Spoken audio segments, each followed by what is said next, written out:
waa hay-addii sirdoon ee ugu awoodda badnayd adduunka qarnigii 20aad. waxay adeegsan jirtay xeelado aad dunida uga yaabin jiray. waxay ahayd mindi uu midowga Sofiyeetku qoorta kaga jaro qof kasta oo uu arko inuu caqabad ku yahay afkaartiisa. waxayna howlgallo ka samayn jirtay meelo kala duwan oo caalamka ah, shirqoollo, afgembiyo iyo hurin colaado sokeeye ayay ka geysatay dalal badan. xilligii uu socday dagaalkii qaboobaa, waxay ahayd hay-adda sirdoon ee lagu cabsida badan yahay caalamka oo idil. waxaynu u jeednaa hay-addii sirdoon ee loo soo gaabin jiray KGB, hay-addii soo saartay saraakiil uu ka mid ahaa madaxweynaha Ruushka Vladimir Putin. muuqaalkeenna maanta ayaynu ku eegi doonnaa sidii ay ku bilaabatay, xeeladihii ay adeegsan jirtay iyo qaabkii ay u burburtay. magacaygu waa Cabdiraxmaan Cumar, halkanina waa Bari Media. ku soo dhawaada daawadayaal muuqaalkeenna maanta. ninkan waxaa la oran jiray Joseph Stalin. waa mid ka mid ah hogaamiyeyaashii ugu xag jirsanaa uguna arxanka darnaa ee soo maray midowgii Sofiyeetka. ninkan ayaa ahaa gacan bir ah oo isku haysta dhulweynaha Sofiyeetka si arxan daranna u ciqaabi jiray kuwa amarkiisa diida. wuxuuna ahaa hogaamiye ay aad uga baqaan dalalka galbeedka iyo mucaaradka gudaha. wuxuu lahaa hay-ad sirdoon oo dabagal ku haysa shacabka si uu isaga ilaaliyo kuwa aan la dhacsanayn amarkiisa. markii uu geeriyooday sanadkii 1953, waxaa laga baqay in habacsanaan ay ku timaado xukunkii Sofiyeetka. si cabsidaasi aysan meesha u imaan, waxaa la abuuray hay-ad sirdoon oo ku dhowaad 40 sano ee xiga noqon doonta mid cabsi badan ku abuurta dalal badan oo caalamka ah. waa hay-addii sirdoonka midowga Sofiyeetka ee magaceeda loo soo gaabin jiray KGB, taasi oo la aasaasay sanadkii 1954. waxayna ka dhalatay wax ka beddel lagu sameeyey hay-addii sirdoon ee ka horeysay ee shaqayn jirtay wakhtigii Joseph Stalin.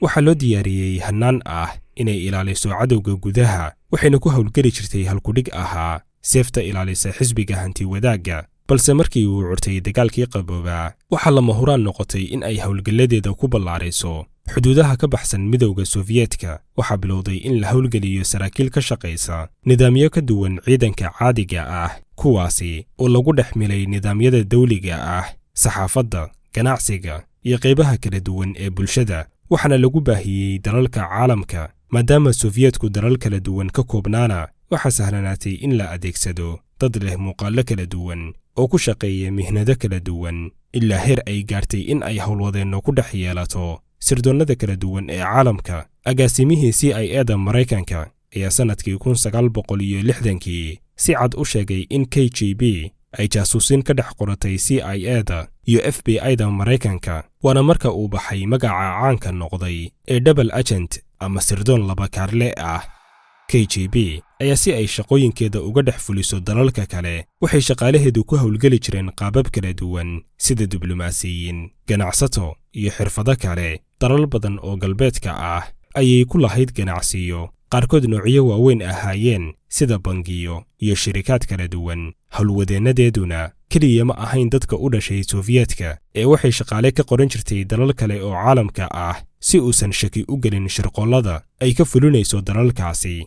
waxay lahayd howlwadeenno iyo jawaasiis lagu qiyaasay 480,000, kuwaasi oo 200,000 oo ka mid ah ay ka howlgeli jireen gudaha Sofiyeetka. inta soo hartayna ay caalamka ku baahsanaayeen. waxay mas'uul ka ahayd ilaalinta ammaanka gudaha iyo dibadda, oo ay ku jiraan ilaalinta xogaha sirta ah ee hubka nukliyeerka Sofiyeetka. waxay shirqollo halis ah ka geysteen dalal badan, iyaga oo si halis badan oo qarsoon u diri jiray dadka ay ugaarsanayaan. waxay howlgallo ka dhex fuliyeen magaalooyinka waaweyn ee caalamka sida Munich, London iyo magaalooyin badan oo Maraykanka ah. waxay lahaayeen qayb dhan oo qaabilsan shirqollada dibadda oo lagu naanaysi jiray qaybta 13aad, kuwaasi oo adeegsan jiray hub kala duwan sida qoryaha fudud, qaraxyo, inay sumeeyaan qofka ay raadsanayaan, iyo shirqollo kale oo ay u geystaan dadka ay markaasi u arkayaan inay halis ku ahaayeen xukunka Moscow. waxay caan ku ahaayeen adeegsiga bistooladaha aan dhawaqa samayn marka ay rasaastu ka dhacayso, kuwaasi oo wakhtigaasi ahaa hub caalamka ku cusub, si sahlanna ku diri kara qofka iyada oo aan la dareemin.